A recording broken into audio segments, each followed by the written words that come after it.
Señoritas y señores, estamos viendo con respecto a la actividad del corazón, visto como una bomba, ¿no? Una bomba mecánica, cuyo objetivo es impulsar la sangre, y para eso tiene que crear una gradiente de presión que haga circular la sangre. Ahora, tiene un ciclo en el cual permite que funcione como tal. Si consideramos la sístole y la diástole, ambas tienen momentos que es necesario ir describiendo. Si empezamos al final de la diástole, ¿no? Lo que sucede en este momento es que sí, el corazón se ha llenado de sangre, estamos hablando en términos generales, pero se ha llenado de sangre tanto el ventrículo como la aurícula. Y lo que sucede es completar ese llenado. Y para eso lo primero que se sucede al final de la diástole es la sístole auricular. Se contrae la aurícula y eso hace que se complete el llenado ventricular en un 20 a 30%. Claro que también va a tener un efecto hacia las venas. Estamos en el lado izquierdo, ¿cierto? Pero también esto está sucediendo en el lado derecho. Entonces, cuando se contrae la aurícula en el lado derecho, lo que va a suceder es un reflujo venoso hacia las venas cavas, sobre todo a las dos venas, ¿no? Porque a la entrada de las venas cavas no hay válvulas, no hay nada. Entonces va a haber un reflujo, y ese reflujo sí se puede observar inclusive en la vena yugular, conocido como el pulso yugular, que se ve, pero no se palpa, ¿no? Ahora bien, en ese momento se completa el llenado ventricular y se tiene lo que se llama el volumen ventricular telediastólico al final de la diástole, que es en promedio 130 o 115 centímetros cúbicos de sangre.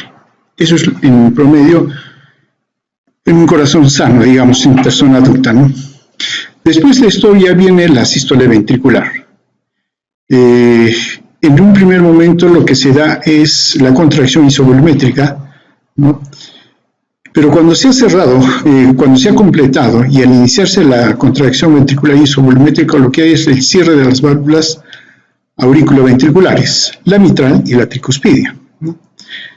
Y luego viene sí ya la contracción propiamente del ventrículo, donde se expulsa la sangre, la fase de eyección, la eyección ventricular, en la cual se expulsa el 65% del volumen telediastólico. Y más o menos eso se conoce como la fracción de eyección, que está entre 70 a 90 centímetros cúbicos, ¿no?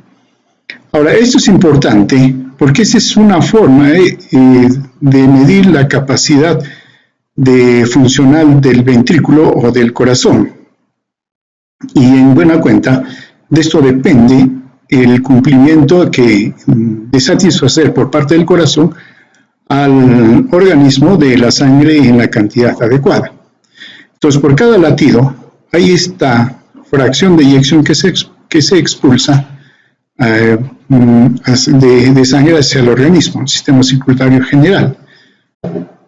Y de tal manera que queda un volumen dentro del ventrículo, conocido como el volumen telesistólico, al final de la sístole, que es entre 50 a 40 centímetros cúbicos, ¿no? Todo esto, bueno, vamos a ver más adelante. La parte inicial de la diástole, que es la protodiástole, dura unas 4 centésimas de segundo. Hecho la contracción ventricular, luego viene la diástole. Ya la sangre es expulsada en la sístole y luego el corazón se relaja y lo que va a suceder es el cierre de las válvulas aórtica y pulmonar. Viene la relajación isovolumétrica, luego la apertura de las válvulas auriculoventriculares y viene el llenado rápido. Se completa el llenado con la sístole auricular en un 20 a 30%. Y así va dando vueltas el ciclo cardíaco. Y bueno, aquí tenemos, ¿no? Es el ciclo cardíaco del lado izquierdo, donde acá están las presiones y acá están los volúmenes. Nunca el corazón está en cero de volumen. ¿Cómo se llama este volumen? Es el volumen telesistólico, ¿no? Que está en este punto. Desde ahí ya viene lo que se llama esta fase. ¿Esta fase qué cosa es?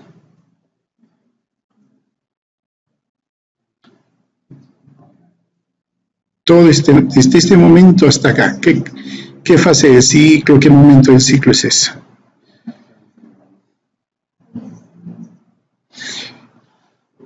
Acá se mide el volumen ventricular. Claro, nos está diciendo que aumenta el volumen ventricular. Entonces estamos en la diástole. Claro. Y aquí vemos un aumento de la presión. ¿A qué se debe esto? Aquí, al final de la diástole. Aquí, esto. Claro, acá se va relajando el llenado rápido, luego se va llenando y al final tenemos, sí, se completó el llenado, pero tenemos esto. ¿Esto a qué se debe?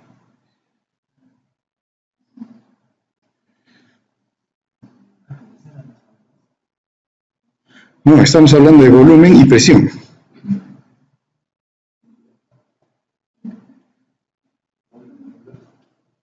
A la contracción auricular.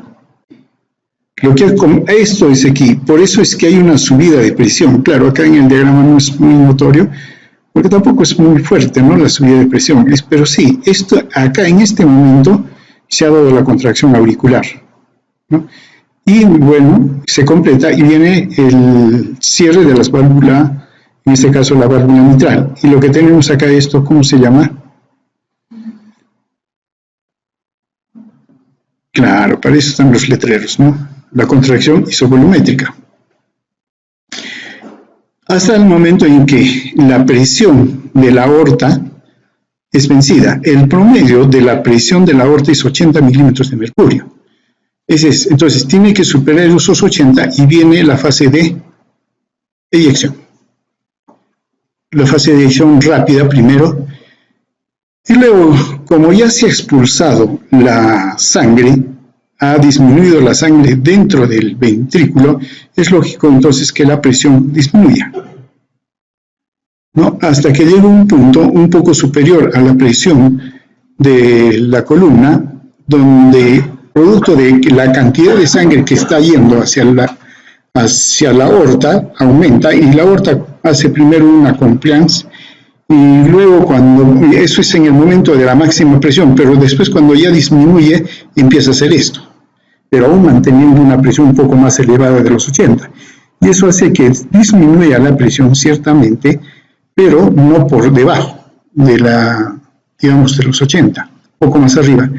Pero hasta un momento en el cual la presión que tiene en la aorta la sangre hace que se cierren las válvulas, en este caso la válvula aórtica. Cerrada la válvula aórtica, lo que va a venir es la relajación isovolumétrica. Y luego viene la diástole, contracción auricular y todo lo demás. Lo podemos ver de otra manera el ciclo cardíaco, ¿no? Teniendo en cuenta el volumen y la presión. Estamos en el ventrículo. ¿Qué ventrículo? Izquierdo. Estamos manejando el ventrículo izquierdo.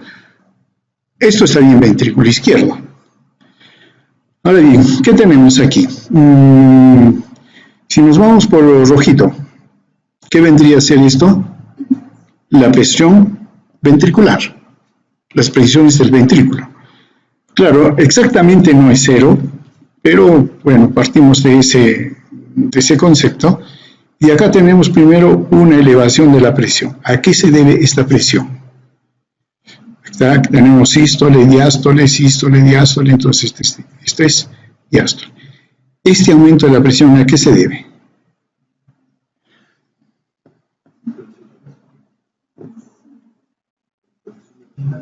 A la contracción auricular. Esa es la contracción auricular. Y eso ha elevado la presión dentro del ventrículo. Luego viene esta fase. ¿Esta fase qué cosa es?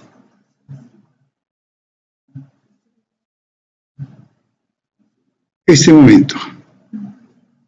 Desde este momento en que se cierran las válvulas, en este caso la válvula mitral, hasta el momento que se abre la válvula aórtica. ¿Qué cosa es eso? Claro, la contracción isovolumétrica. La contracción isovolumétrica está desde el momento que se cierra la válvula mitral hasta que se abre la válvula aórtica. Esa es la contracción isovolumétrica. Y luego, claro, aquí lo que va a suceder es que va a superar el punto en el cual la presión aórtica, es la presión de la aorta, va a ser superada, 80 milímetros de mercurio aproximadamente. Y entonces se abre la válvula aórtica y sale la sangre.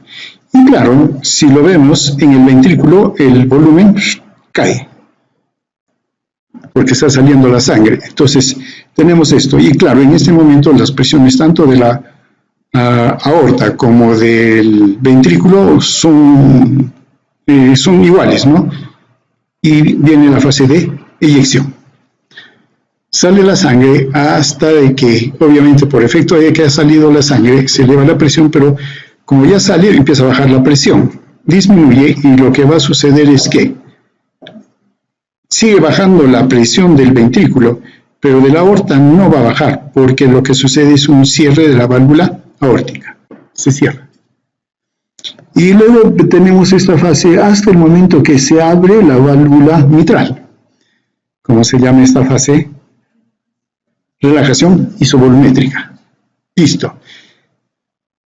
Hasta el momento que se abre la válvula mitral, y entonces sí, la presión está baja, prácticamente digamos en cero, y lo que sucede más bien es el llenado ventricular. Viene la contracción auricular y se sigue el ciclo, ¿no? Este es el comportamiento del volumen en el ventrículo.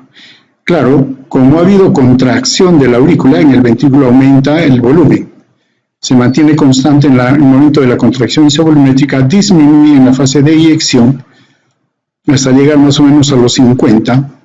¿Cómo se llama este volumen? Volumen telesistólico.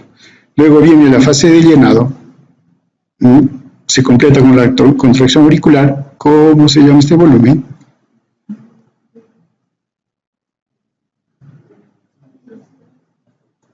Volumen telediastólico, ¿no?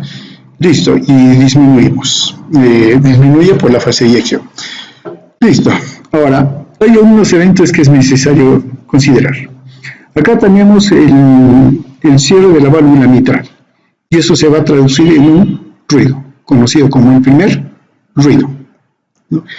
El cierre de la válvula aórtica da lugar al segundo ruido. Entonces, entre el primer ruido y el segundo ruido está la sístole. Y ahí está la fase de eyección.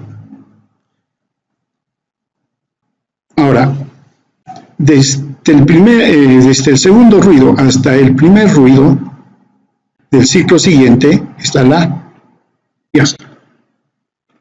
Entonces, todos estos eventos deben ser memorizados así, ¿no? De tal manera que si uno está escuchando el primer o segundo ruido, está ya mentalizando todos estos eventos que se están dando en el corazón. Claro, otra forma de evaluar el ciclo cardíaco es a través del electrocardiograma, pero de eso ya nos ocuparemos un poco más adelante. Muy bien, hemos hablado todo con respecto al ciclo cardíaco, pero del lado izquierdo. Ahora hay otra tarea más. Van a hacer este gráfico, pero con el ventrículo derecho.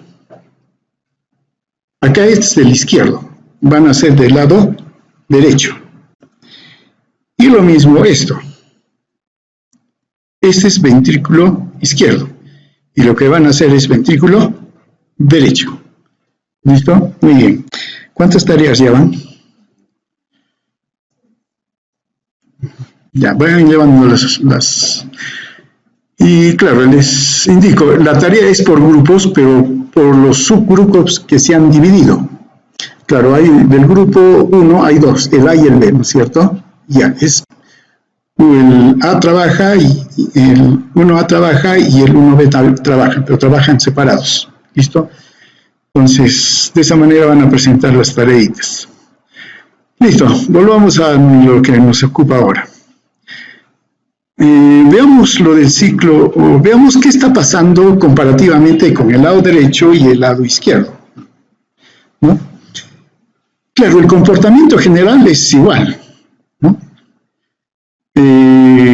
Pero va a haber algunas diferencias en cuanto a la duración de las fases que estamos considerando en el ciclo cardíaco, ¿no? Y esto por una razón que ya más antes hemos mencionado, es que el ventrículo derecho maneja un circuito de baja presión, mientras que el izquierdo es de alta presión, ¿no? Comparativamente, claro. Ahora bien, pero también sucede que la despolarización del ventrículo izquierdo ocurre milisegundos antes que el derecho. Si ustedes se acuerdan, el sistema de conducción, porque eso sí han hecho. ¿En qué consiste el sistema de conducción? Solamente quiero los elementos.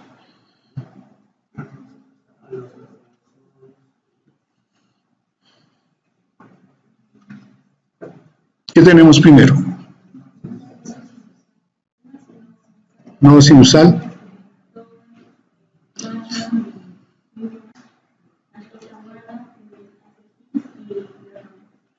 ¿Qué tenemos? Nódulo auricular.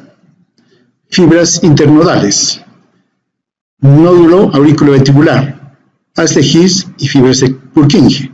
Ahora, el haz de His se divide para el lado izquierdo en ¿cuántas ramas? 2, la anterior y la posterior, eso para el lado izquierdo, mientras que para el lado derecho solamente va una rama. Entonces hay una conducción mucho más rápida hacia el ventrículo izquierdo, ¿no? Entonces, eso hace que el ventrículo izquierdo sí se despolarice mucho más rápido que el derecho, ¿no? Ahora, por lo tanto, la contracción, y si hablamos un poco en más detalle, la contracción isovolumétrica del ventrículo izquierdo comienza antes, ¿no? Milisegundos tal vez, pero comienza antes. Y por lo tanto, si se empieza más antes, la válvula mitral se cierra antes que la percusidia.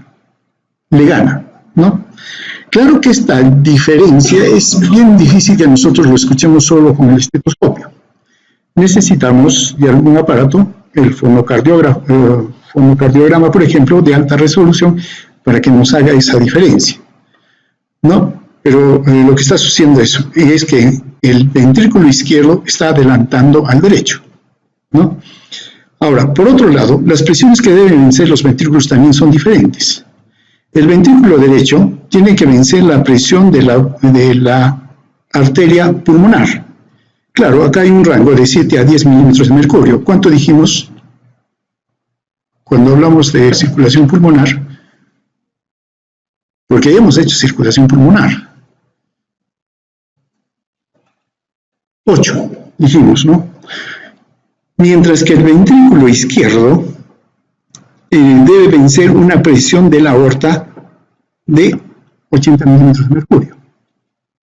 Entonces, acá hay una diferencia. Ahora, por lo tanto, la contracción isovolumétrica es más corta en el lado derecho que el izquierdo. Claro, porque el derecho tiene menos presión a vencer.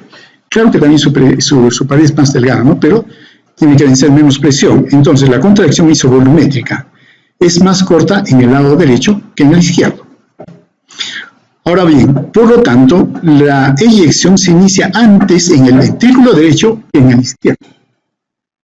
A pesar que el izquierdo en un momento fue primero en la despolarización y en la contracción isovolumétrica, pero el ventrículo derecho le gana porque tiene menos resistencia a vencer. Entonces se le adelanta al ventrículo izquierdo.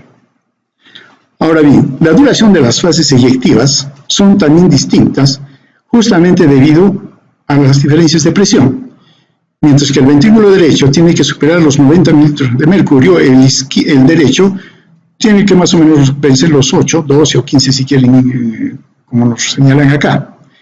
Entonces, la fase de eyección rápida y luego la más lenta termina primero en el ventrículo izquierdo.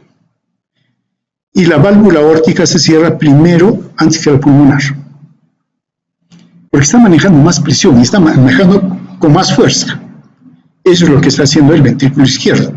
Entonces, la fase de eyección, y en general la fase de eyección rápida y lenta termina primero en el ventrículo izquierdo y por lo tanto la válvula aórtica se cierra antes que la pulmonar. Por otro lado, la eyección del ventrículo derecho tiene una particularidad que es sensible al retorno venoso, no tanto así por la fuerza que está impulsando el corazón hacia el lado de la aorta. Claro, como el derecho impulsa con menos fuerza, la sangre puede regresar, mientras que el otro está impulsando con mucha energía y la sangre tiene menos posibilidades de retornar. Ahora, por otro lado, tanto el lado derecho como el izquierdo se va a ver influenciado por el ciclo respiratorio. Cuando hay una inspiración, ¿no? Claro, se incrementa la presión negativa intratorácica, ¿no? Y por lo tanto, la fuerza que está impulsando el corazón para que salga la sangre disminuye, porque el corazón se ve afectado, extremando, como hacemos esto, el pulmón se expande, la caja torácica se expande, entonces el corazón que está en el centro también es expandido y le hace un efecto de succión. Y entonces si él está impulsando la sangre y ese efecto de succión le disminuye, le resta energía, ¿no? Entonces, como en la inspiración la presión negativa intratorácica aumenta, entonces la eyección es más lenta. Por otro lado, el pericardio es una membrana rígida y, claro, él más bien no se expande. Limita la expansión del corazón, de los ventrículos. Al llenarse más el ventrículo derecho por mayor retorno venoso, eso hace que se llene menos el ventrículo izquierdo y la eyección se acorta. Eso vamos a ver un poco más en detalle adelante, ¿no? Ahora, esto puede traer un desdoblamiento del segundo ritmo cardíaco por efecto de la inspiración o del ciclo respiratorio con respecto al comportamiento que van a tener tanto el lado derecho como el izquierdo.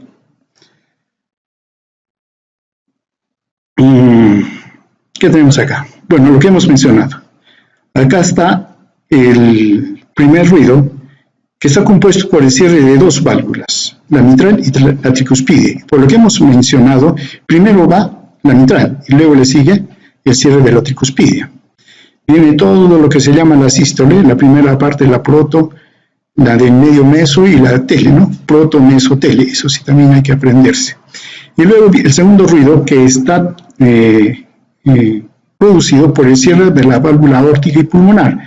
Y como dijimos, como el ventrículo está adelantando izquierdo y tiene mayor presión y todo lo demás, el cierre de la válvula aórtica es primero y después el cierre de la válvula pulmonar, ¿no? Tenemos en ese orden. Y luego tenemos la diástole, también protodiástole, meso, telediástole, ¿no? Hasta el siguiente ruido, el primer ruido. Ahora, los ruidos de estas cuatro válvulas sí son auscultables a nivel del tórax. Claro, usualmente estamos acostumbrados solamente a colocar, inclusive a veces indistintamente en cualquier lugar de esta área que sabemos que está el corazón, colocar ahí, ¿no? Pero hay sitios en los cuales estos ruidos se van a proyectar de manera mucho más específica con respecto a uno de los elementos que produce este ruido. Y es simplemente por el flujo de sangre que va. Finalmente la sangre es líquido y el sonido viaja por el líquido. Entonces transmite. Y como hay un flujo, también lleva el sonido. Y hay ciertos puntos en donde se puede escuchar mucho mejor a uno de estos elementos. Por ejemplo, en este lado, a este lado, este es el primero, segundo del lado derecho. Ahí se escucha mejor el cierre de la válvula aórtica. Hacia el izquierdo, al borde izquierdo del esternón, en el mismo espacio, el cierre de la válvula pulmonar, ¿no? Ahora, Claro, la sangre entra por aquí y aquí tenemos, sería en el quinto espacio intercostal, el cierre de la válvula mitral.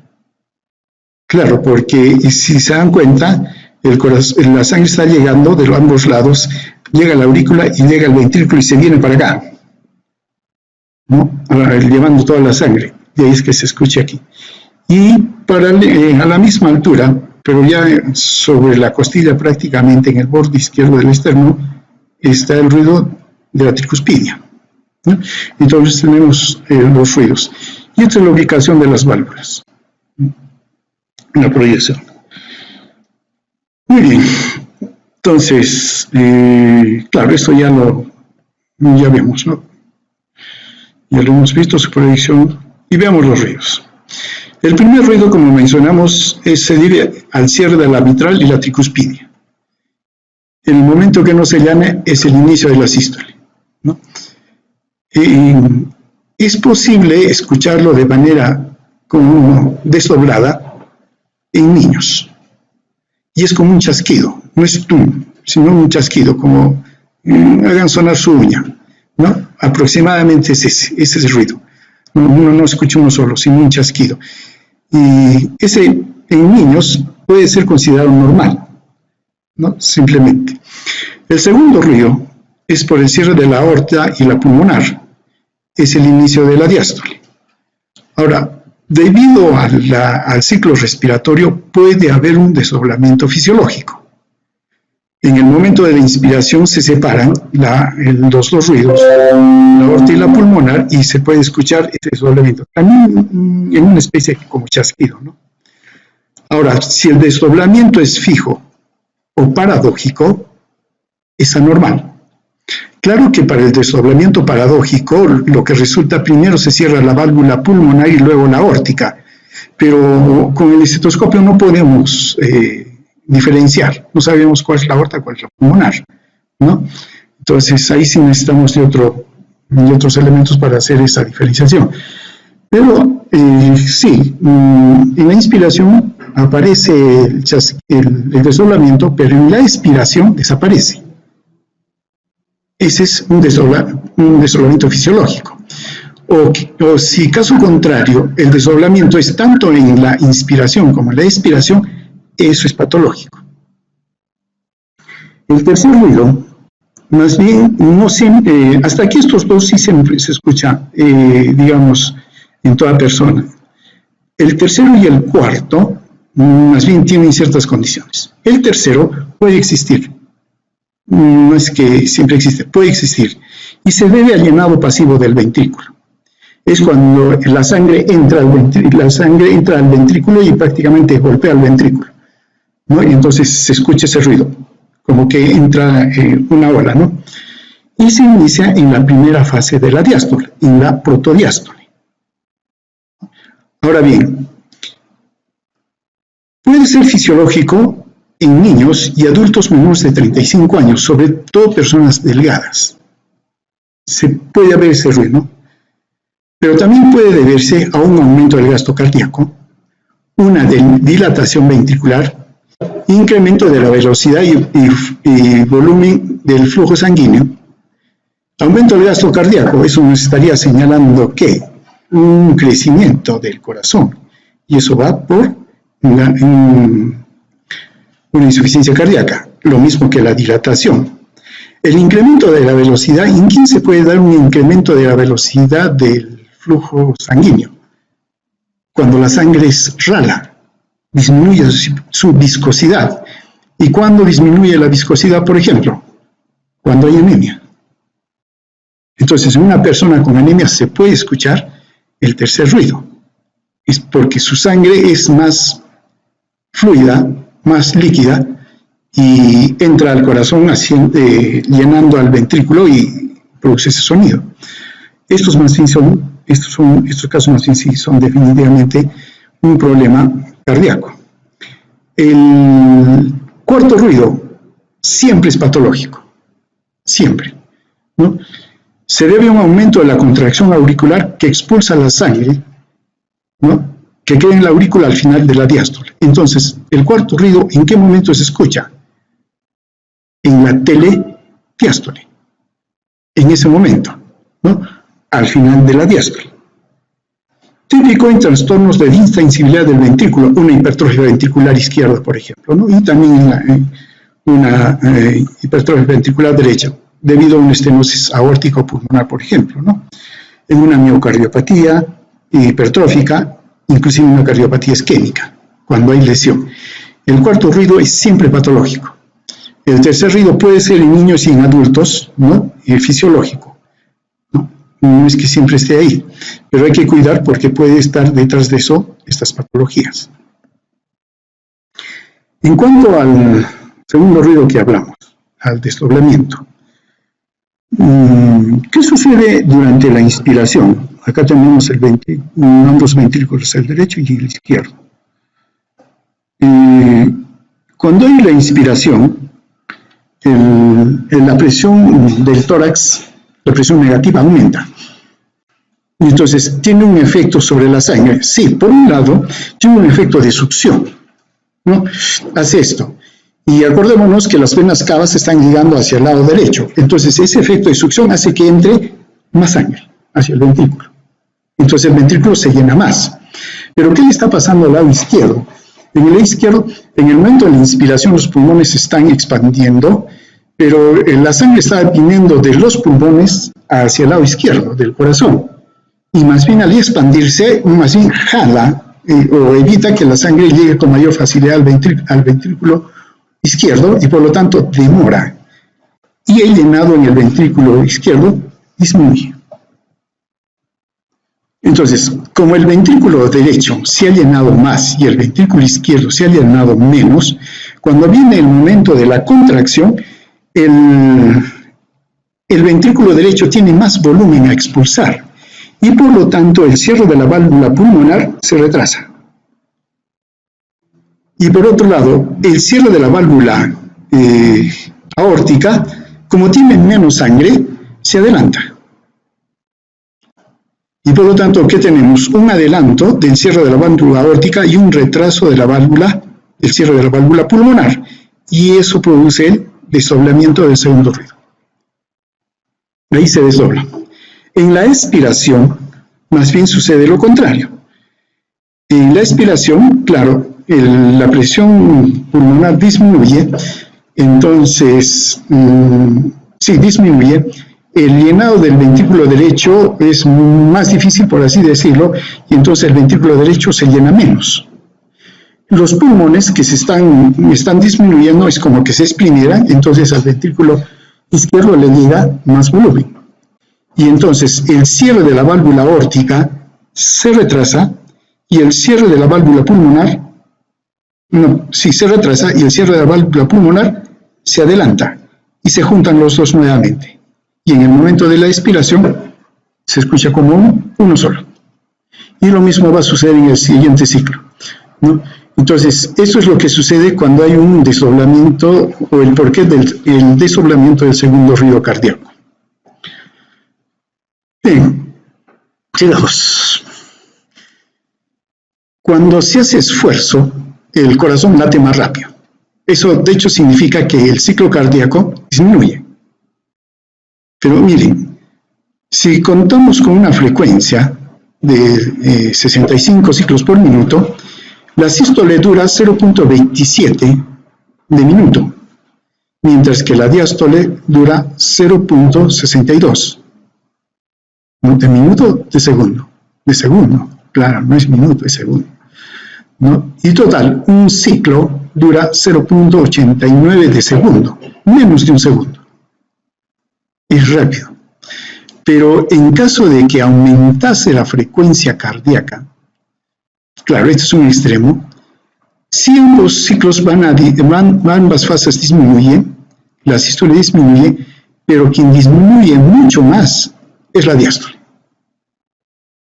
Entonces, conforme va aumentando el ciclo cardíaco, la frecuencia va disminuyendo las dos fases, pero quien va cortándose cada vez más es la diástole, ¿no? Ahora, pero esto tiene un límite, porque si le acortamos a la diástole demasiado, ¿qué va a suceder? Que no hay tiempo para que se llene. Entonces, si la frecuencia cardíaca es muy alta, no hay un buen llenado ventricular. ¿Y eso a qué va a afectar?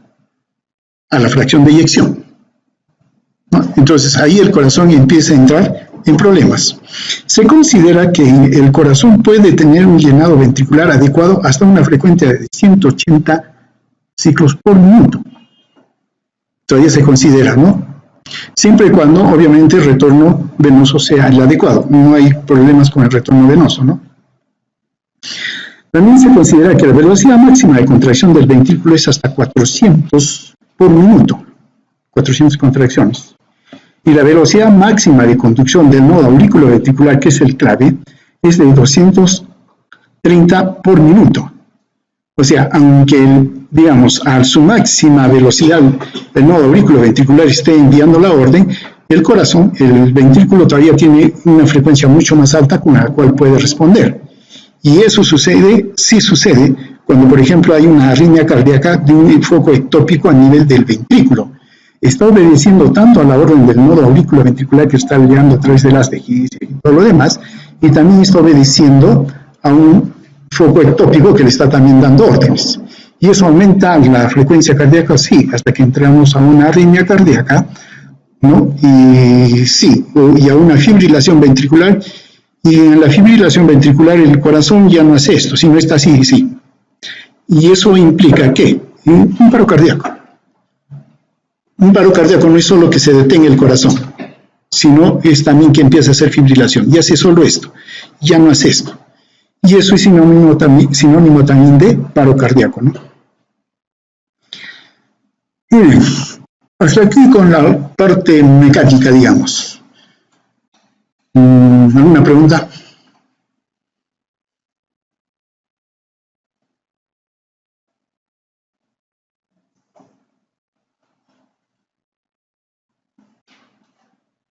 Listo, muy bien. Veamos algunas consideraciones con respecto al músculo cardíaco. Estos dos señores, Frank y Starling, estudiaron el comportamiento del músculo cardíaco y se parte del siguiente hecho. Un músculo, ¿cuándo es más eficiente en su contracción? Cuando está un poco estirado, ¿no? Claro, si uno tensa el músculo cuando se va a contraer, se contrae mejor. Y es un poco no es un poco, sino es también la expresión del tono muscular, ¿no? Entonces, cuando se tensa el músculo, se le estira, el músculo queda tenso y se le ordena contraer, se contrae, ¿no? Con mejor performance, como le llaman, ¿no? Ahora bien, el músculo cardíaco es eso, es un músculo. Entonces, significa que el músculo cardíaco, para poder contraerse, necesita estar estirado. En nuestros músculos esqueléticos, los oponentes se encargan de eso.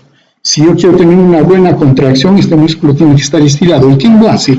El tríceps. Y lo mismo hace el bíceps con respecto al tríceps. Entonces, los dos están jugando y uno extiende al otro. Y cuando uno quiere hacer la fuerza, el otro, el músculo, el agonista puede contraerse con facilidad. O sea, mejor dicho, le da un mejor tono para que se pueda contraer. El músculo cardíaco no podemos decir que tiene un antagonista. Entonces, ¿quién se encarga de estirarlo?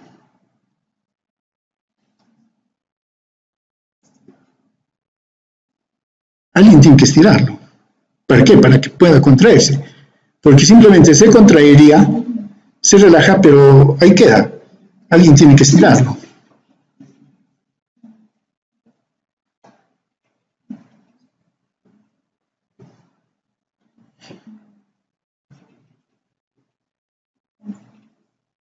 El llenado ventricular. Claro, está entrando líquido. Y ese líquido lo estira. Es como cuando llenamos una pompa con agua. Conectamos y lo que está llenando el agua estira al globo. Lo mismo sucede en el corazón con la sangre. La sangre entra y lo estira al corazón. Y eso luego tiene un estiramiento, el músculo, y eso hace luego que se contraiga. Listo, entonces hay una relación entre el estiramiento del corazón y su fuerza de contracción. Uno podría decir, mientras más se estira, mejor se contrae. Claro, eso es, digamos, comportamiento físico del músculo. Ahora bien, como estamos hablando del corazón, ¿cómo podemos medir eso?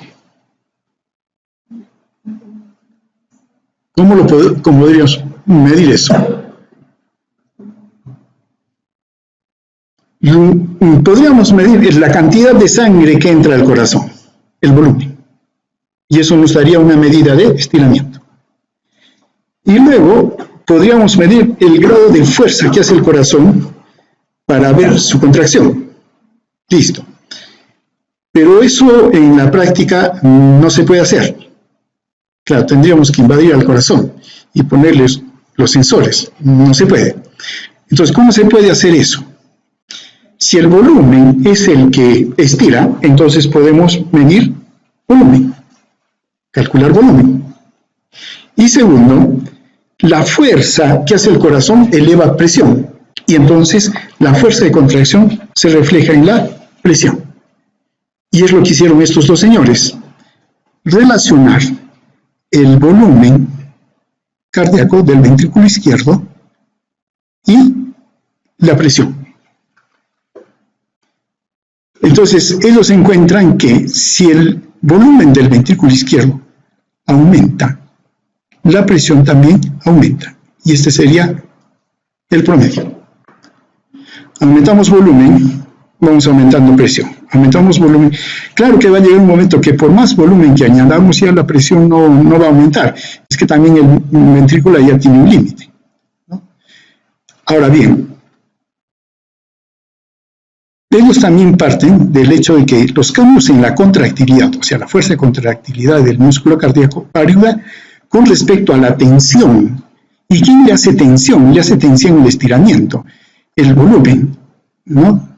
Entonces, el corazón va a trabajar dependiendo del volumen para aumentar una presión determinada en el sistema circulatorio. Otra forma de medir esto, ¿cuál es? Sí, medir el volumen ventricular y en vez de utilizar presión, utilizar gasto cardíaco. Claro, se entiende que cuando mejor presión hay más expulsión, ¿no? Y eso multiplicado por una frecuencia, por un tiempo, tenemos gasto cardíaco. Entonces, se puede medir también esta relación entre el volumen y la fuerza de contracción del músculo, tomando en cuenta el volumen ventricular y el gasto cardíaco, ¿no? Y de ahí que en esa relación, Frank y Starling sacan su ley. El aumento del volumen ventricular causa un aumento del gasto cardíaco en forma exponencial. A esto se están refiriendo. Teniendo algunas consideraciones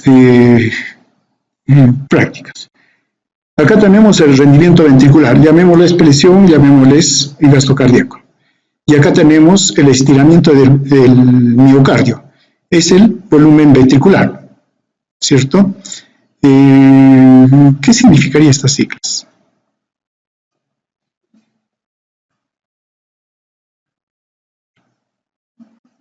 Volumen diastólico final. Claro que las siglas están en inglés, pero ese es el volumen diastólico final. Si el volumen diastólico, acá en este caso, el volumen diastólico final aumenta. Claro, ¿por qué el volumen diastólico final? Porque es finalmente la cantidad de sangre total que ya entra al ventrículo y es lo que más estira al ventrículo, ¿no? Por eso tomen en cuenta ese dato. Y acá el rendimiento ventricular, como mencionó, puede ser presión, puede ser volumen. Y este es lo normal, ¿no? Ahora, hay condiciones en las que esta curva se modifica así. Por ejemplo, con el ejercicio. La curva se echa hacia el lado izquierdo. Ya, en el ejercicio, el corazón va a latir más rápido. ¿A órdenes de quién? Del simpático. Y el simpático actúa a través de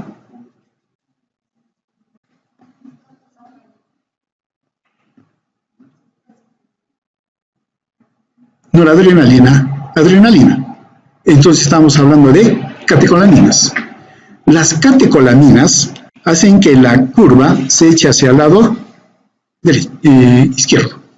Claro, cuando ve estas curvas lo tiene que ver de frente. Este es lado derecho, este es lado izquierdo. Entonces se echa hacia el lado izquierdo, haciendo de que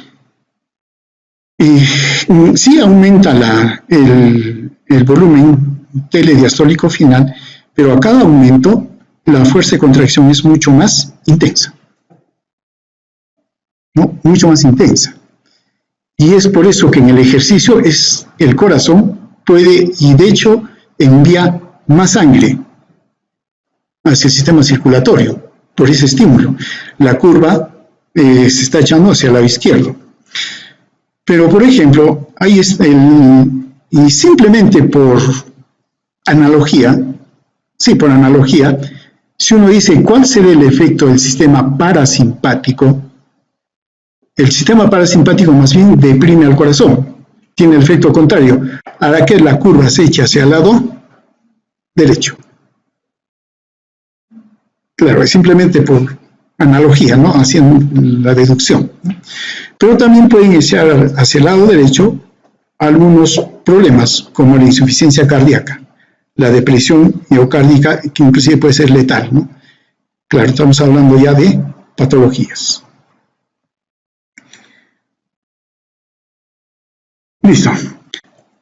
Ahora, el corazón, para poder funcionar, tiene 3 condiciones en las cuales va a funcionar para enviar la cantidad de sangre el gasto cardíaco.